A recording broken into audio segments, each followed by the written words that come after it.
বিসমিল্লাহির রহমানির রহিম। আলহামদুলিল্লাহ রাব্বিল আলামিন ওয়াল আকিবাতুল মুত্তাকিন ওয়ালা উদওয়ানা ইল্লা আলাল যালিমিন। আলহামদুলিল্লাহ ১৪ গ্রামে দাওয়াতের কাজে যদি সালাফি ফাউন্ডেশন কাজে লাগে, আলহামদুলিল্লাহ আল্লাহর নেয়ামত হবে ইনশাআল্লাহ। এবং তারা এখানে যে অফিস নিয়েছে, অফিসের মধ্যে লাইব্রেরি করতেছে, আশা করি সেখানে দার্সের ব্যবস্থা হবে।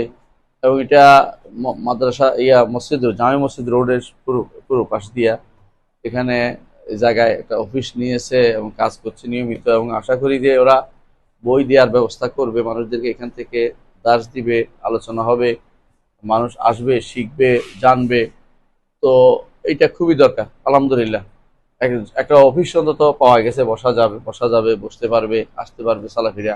চৌদ্দগ্রামের মতো একটা বিশাল মাশাআল্লাহ শহরের পাশে এটা অন্য সব জায়গায় পাওয়া যায় না। আলহামদুলিল্লাহ যিনি জায়গা ব্যবস্থা করেছেন তাকে আমরা দোয়া করি আল্লাহ তাআলা তাই কবুল করুন এবং আমলটাও কবুল করে যেন, আলহামদুলিল্লাহ। এবং আমরা যেন এখানে স্থায়ীভাবে এসে আরো ভালো জায়গা করতে পারি, আল্লাহ তাআলা তৌফিক দান করছি যেন সুন্দর ইনশাআল্লাহ অফিস আর কেউ করে না। আলহামদুলিল্লাহ এটা সুন্দর কাজ, আলহামদুলিল্লাহ অবশিষ্ট যেন থাকে এবং এই দোয়া করতেছি। আলহামদুলিল্লাহ এটার অধীনে যদি কোনো আরো মাদ্রাসা মসজিদ হয় সেটাও হবে ইনশাআল্লাহ। ধীরে ধীরে এরা এখান থেকে পরিচালনা করতে পারে। আর শহরের উপর হওয়াটা খুবই দরকার। শহরের উপর সাধারণত কোনো কিছু হয়ে ওঠে না আমাদের, এটা একটা বড় দরকার। আল্লাহ কবুল করুন। আলহামদুলিল্লাহ ইনশাআল্লাহ কবুল হবে আশা করতেছি।